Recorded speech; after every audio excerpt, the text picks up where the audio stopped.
Chers téléspectateurs, bonsoir et bienvenue dans cette nouvelle édition que je vous invite à suivre jusqu'à son terme. À l'une de l'actualité de ce soir, les 3e et 4e arrondissements ont bénéficié de l'aide Mitsimi Faptimben avec 4150 foyers bénéficiaires. Pour aller au-delà des simples dons, l'objectif est de soutenir les habitants de manière durable en améliorant leurs revenus dès l'année prochaine, a déclaré le président de la République, Andrazouin, Judikael Ranjanirin et Andrazanjebe. Pour ces foyers vulnérables, les revenus sont souvent précaires et insuffisants pour couvrir tous leurs besoins essentiels. Ils sont contraints de vivre dans des conditions difficiles en raison de l'absence d'un emploi stable. Certains n'ont pas de travail fixe, tandis que d'autres, malgré un emploi, perçoivent des salaires trop bas pour satisfaire leurs besoins. Même en multipliant les efforts, ces familles restent confrontées à de grandes difficultés. Il y a également des personnes âgées encore obligées de travailler pour survivre. Afin de soulager ce fardeau, l'État intervient en offrant aujourd'hui l'aide sociale Mifaptimben, permettant à ces familles de célébrer les fêtes en toute sérénité. Toutefois, la véritable solution à long terme réside dans la création d'emplois. Dès l'année prochaine, le président Andrazouin annonce qu'un programme pour favoriser l'emploi et garantir une meilleure autonomie des foyers sera mis en place. Cette annonce a ravivé l'espoir parmi les habitants qui espèrent désormais un avenir meilleur grâce à ces mesures concrètes. Dans les arrondissements 3 et 4, où l'aide a été distribuée aujourd'hui, ce sont 4150 foyers qui en ont bénéficié.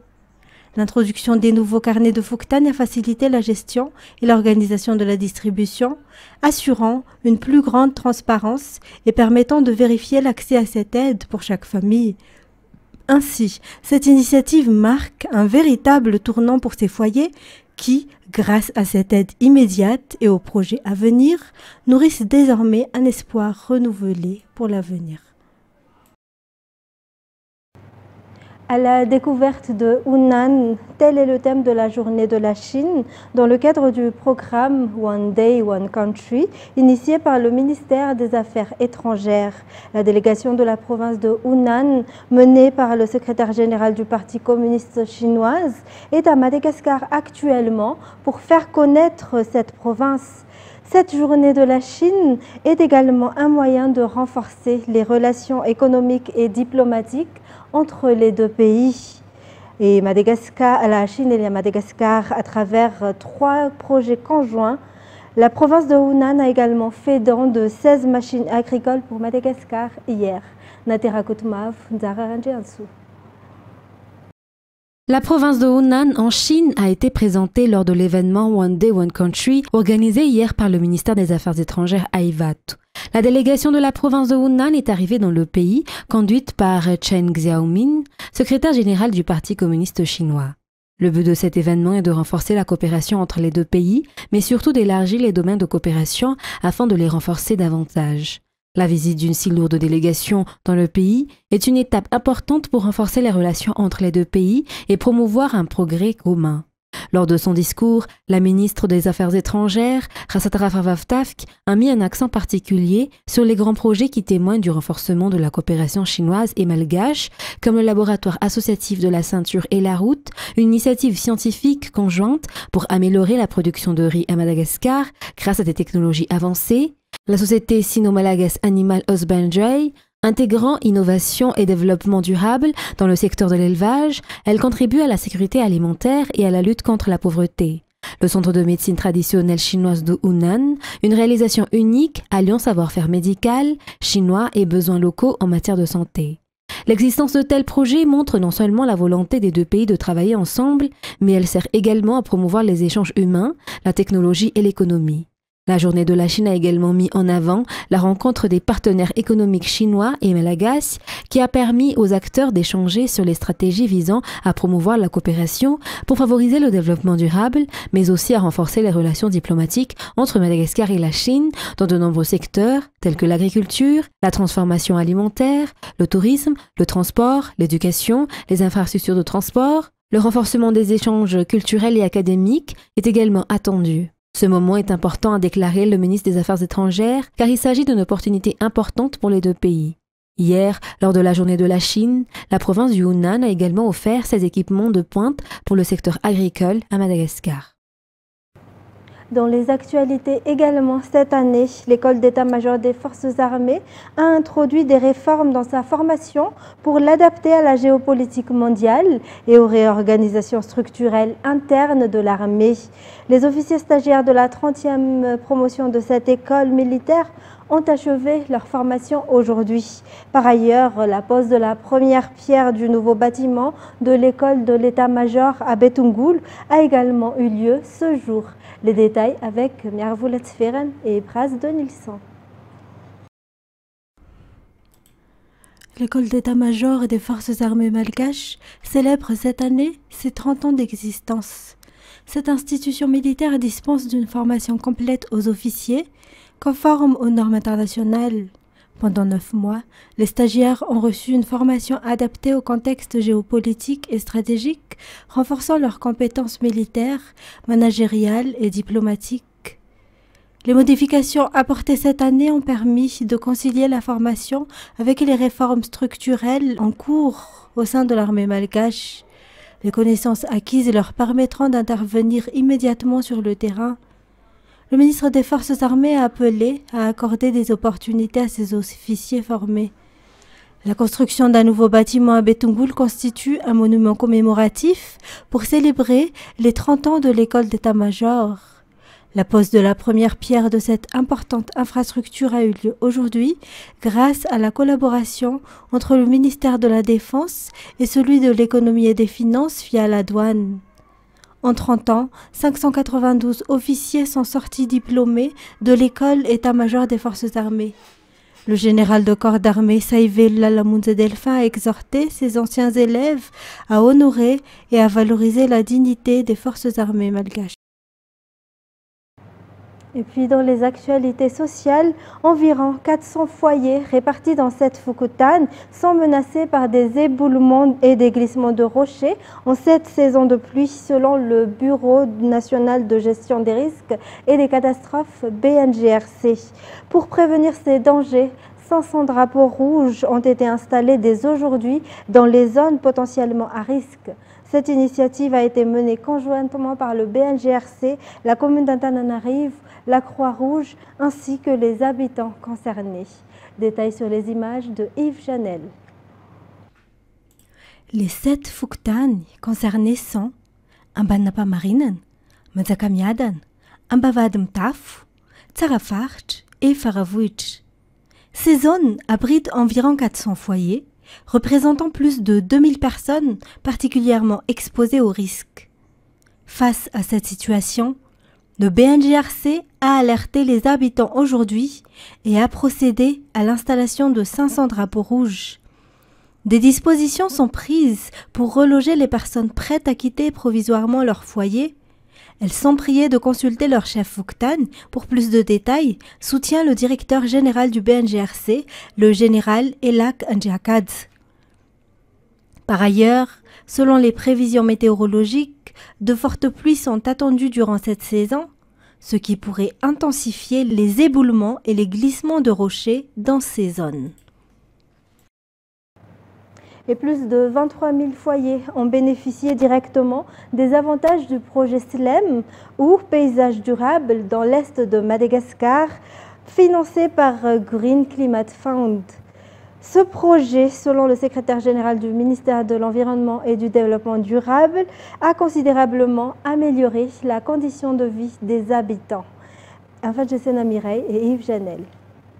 Au total, 23 903 foyers ont tiré profit du projet SLEM, financé par le Green Climate Fund et mis en œuvre en partenariat avec Conservation Internationale. Ce projet a contribué à rehausser le niveau de vie des populations tout en offrant des opportunités économiques plus stables et résilientes, explique le Dr Zulalen Arakoutoubé, conseiller principal du projet. Le projet a également permis de restaurer 3913 hectares de terre, une restauration qui s'inscrit dans le cadre de la lutte contre le changement climatique, notamment en réduisant les émissions de gaz à effet de serre avec des résultats significatifs. Il convient de rappeler que ce projet est réalisé au sein des corridors forestiers d'Agenyen, Zamen et d'Ambusja Vunjuzu. Et puis le contrôle de la qualité des travaux et la transparence dans l'attribution des marchés assurent en grande partie la durabilité des infrastructures selon les informations. Raison de l'existence du LNTPB ou Laboratoire national des travaux publics et du bâtiment spécialisé dans les études et le contrôle géotechnique ainsi que dans la maîtrise d'œuvre pour les travaux du BTP et du génie civil pour l'État malagasy. Le LNTPB fête ses 70e anniversaire. Pour l'amélioration continue de sa tâche, une signature de l'amendement de la convention collective a été effectuée. Un reportage de Oubrassam Manan et de Rad Ramanazatouf.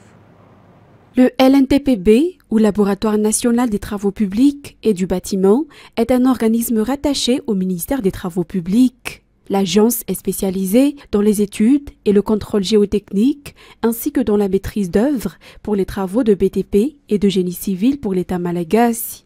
Elle intervient dans les domaines de la construction routière et du bâtiment, des travaux d'aménagement aéroportuaire, des travaux maritimes et des ports fluviaux, ainsi que des aménagements hydro-agricoles.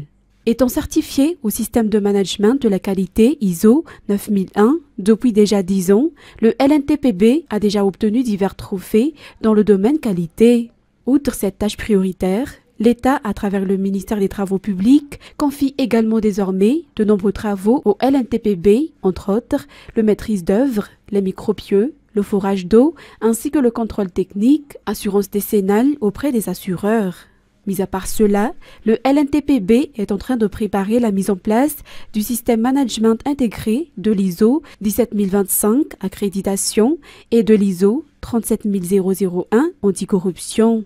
Par ailleurs, le LNTPB collabore également avec des laboratoires privés dans la réalisation de ces travaux. Ainsi, les laboratoires privés ont aussi leur rôle et leurs responsabilités dans le domaine de la construction d'infrastructures à Madagascar, mais il existe néanmoins des conditions qu'ils doivent respecter pour réaliser les travaux. Le LNTPB célèbre cette année ses 70e anniversaire. Cette célébration a été marquée par la signature de l'amendement de la convention collective et l'inauguration d'une stèle commémorative ce jeudi au bypass. Dans le domaine de la santé, Madagascar figure parmi les pays où des cas de peste bubonique sont encore signalés presque chaque année. La lutte contre cette maladie nécessite donc des stratégies efficaces pour son éradication. Dans ce cadre, une rencontre s'est tenue aujourd'hui entre les acteurs du secteur de la santé à Madagascar, des représentants d'autres pays et des partenaires. Cette réunion a pour objectif de discuter des stratégies à mettre en place, des méthodes de traitement de la peste et surtout de présenter les résultats des recherches sur la prise en charge de cette maladie. Il a été révélé au cours de cette rencontre qu'il existe des traitements simples pouvant être utilisés pour soigner la peste bubonique. Ces traitements pourront être déployés une fois que toutes les étapes de validation nécessaires auront été complétées, selon le Dr Miadzara Beraun, un médecin exerçant au sein du CHU-JRB au centre hospitalier universitaire Joseph Ravouang Befelatanan. Dans la page culturelle, la danse contemporaine commence à intéresser de plus en plus les Malgaches. Ce type de danse, selon les acteurs du domaine, vise à éduquer à la fois le corps et l'esprit. Un reportage de Fadessena Mireille et de Yves Janel. Les bienfaits de la danse contemporaine incluent une ouverture d'esprit, une meilleure compréhension des problèmes et de leurs solutions. Elle contribue également à l'entretien du corps, au développement spirituel et au renforcement des valeurs humaines selon Unara Arsan, danseuse. Selon elle, ce domaine occupe désormais une place importante aujourd'hui. Elle reflète la vie réelle à travers des mouvements et des gestes, offrant une expression unique des situations actuelles, toujours selon les explications. La valorisation de la danse contemporaine se poursuit avec un projet artistique que la compagnie RAR réalisera à Mamassen le 21 décembre prochain. À présent, nous allons suivre les actualités internationales. Je déclare la loi martiale d'urgence afin de défendre la République de Corée libre de la menace des forces communistes nord-coréennes et d'éradiquer les forces pro-nord et anti-étatiques éhontées qui privent notre peuple de sa liberté et de son bonheur. Cette mesure est nécessaire pour sauvegarder notre ordre constitutionnel de liberté. Alors le Parlement qui était sous scellé, on a tout de même 190 parlementaires sur les 300 qui siègent, qui ont réussi à rentrer et qui ont voté à l'unanimité pour la levée de cette loi martiale. Et la Constitution est très claire, si la majorité des membres votent pour la levée de la loi martiale, le président doit lever cette loi. Maintenant, la question, comme ça vient vraiment de tomber à l'instant, nous n'avons pour l'instant aucune réaction officielle du président de la République sud-coréen. Ce qui est à noter, c'est qu'effectivement, il a placé cette loi martiale, comme vous le disiez, en parlant de loi martiale pour protéger la République de Corée de la menace des forces nord-coréennes communistes, en parlant également d'éradiquer les forces anti-étatiques pro-Corée du Nord. En fait, il faisait directement référence dans son discours à la dictature législative, et je le cite ici, du Parti démocrate, donc le parti d'opposition qui a la majorité actuellement à l'Assemblée nationale, et tout ça sur des questions effectivement houleuses autour du budget qui aurait dû être voté hier, mais il n'y avait pas d'accord pour voter ce budget, et également des mesures d'impeachment qui ont touché plusieurs personnes. Plusieurs fois, il y a eu des tentatives de la part du Parlement de faire des impeachments contre le président Yoon Suk-yeol, contre des procureurs, contre des proches du président. Et c'est quelque chose que lui a également pointé du doigt en rappelant que depuis l'arrivée du président au pouvoir, il y a eu 22 mesures d'impeachment, dont 10 depuis la mise en place en juin dernier de ce nouveau Parlement. Alors, cette loi martiale donc devrait en théorie être levée. Ce qu'on sait en tout cas, c'est que, donc, comme vous le disiez, Lee Jae-myung, le leader du Parti démocrate, parlait d'une mesure inconstitutionnelle, et même le leader du parti du président Yoon Suk-yeol, Han Dong-moon, parlait d'une mauvaise décision et avait annoncé qu'il voulait bloquer lui aussi cette loi martiale, donc, qui vient donc d'être bloquée par le Parlement à la majorité et surtout à l'unanimité. Les rebelles syriens paradent dans les rues de Hama. Ils sont désormais les maîtres de la ville et célèbrent cette conquête sous les acclamations des habitants. Nous attendons ce jour depuis longtemps et nous sortons tous dehors pour accueillir les hommes libres. Nous les encourageons et leur souhaitons la bienvenue dans nos maisons. C'est le jour le plus heureux pour nous. Après la prise jeudi de cette ville stratégique sur la route vers le sud, les groupes rebelles menés par les islamistes extrémistes du HTC l'affirment. Ils visent désormais la capitale Damas à 200 km. Avec la permission de Dieu, nous ne nous arrêterons pas avant Damas. Nous libérerons toutes les zones des milices d'Assad. Ces images, tournées par France 24 quelques heures plus tôt, montrent les rebelles à l'offensive, effectuant des tirs d'artillerie vers Hama. Du matériel militaire parfois abandonné derrière elles par les troupes gouvernementales. Face à l'avancée des rebelles, elles se sont retirées temporairement, selon le ministre syrien de la Défense. J'affirme que ce qui s'est passé aujourd'hui dans la ville de Hama est une mesure tactique temporaire. Nos forces restent positionnées autour de la ville de Hama, pleinement préparées et prêtes à accomplir leurs devoirs nationaux et constitutionnels. Mais sur les routes de campagne aux alentours, de nombreux habitants fuient à pied ou serrés sur des camionnettes. Ils redoutent des affrontements intenses. Les bruits que nous entendons et ce qui se passe est absolument contre nature. Personne ne peut supporter ça. Alors on a pris nos affaires et on se dirige vers le nord jusqu'à ce que les choses se calment. Ensuite on reviendra. À 40 km plus au sud, des dizaines de milliers d'habitants fuient aussi en masse la ville de Homs, la troisième ville de Syrie, où le régime de Bachar el-Assad serait en train de renforcer ses positions, selon l'Observatoire syrien des droits de l'homme. Selon l'ONU, les combats ont fait au moins 115 000 déplacés dans le pays en une semaine. Le drapeau européen fièrement posé face à celui de l'Uruguay. Le bal des négociations est-il sur le point de s'achever entre l'Union européenne et les pays du Mercosur? C'est en tout cas l'ambition de la présidente de la Commission européenne. Dès son arrivée à Montevideo, Ursula von der Leyen s'est montrée confiante sur l'avancée des discussions. Atterrissage en Amérique latine, la ligne d'arrivée de l'accord UE-Mercosur est en vue. Travaillons ensemble, franchissons-la. Le projet de traité sur la table depuis 1999 vise à supprimer la majorité des droits de douane entre l'Union européenne et le bloc économique sud-américain pour créer un vaste marché de plus de 700 millions de consommateurs. L'accord faciliterait donc l'exportation de denrées alimentaires côté sud-américain, de voitures et de produits pharmaceutiques côté européen. Mais plusieurs pays de l'Union européenne s'y opposent, avec en tête Emmanuel Macron. Lors d'un appel téléphonique ce jeudi matin, le président français a réitéré son opposition farouche au projet d'accord commercial qu'il juge inacceptable en l'état. La France dénonce son impact sur l'environnement et les agriculteurs européens. Des réticences partagées par l'Autriche, l'Italie ou encore la Pologne de Donald Tusk. Nous n'accepterons pas sous cette forme un accord avec les pays d'Amérique du Sud, c'est-à-dire avec le groupe Mercosur, un accord de libre-échange. Si la Commission signe malgré tout le traité tel quel, elle devra obtenir sa ratification en gagnant l'approbation d'au moins 15 des 27 États membres, représentant 65% de la population de l'Union européenne lors du prochain Conseil, puis parvenir à réunir le vote de la majorité au Parlement européen. Mesdames et messieurs, fin de cette édition. Merci à vous de l'avoir suivi. Tout de suite après l'émission Data présentée par Jean-Claude Ranjamalal. Quant à moi, je vous donne rendez-vous dès demain pour de nouvelles actualités.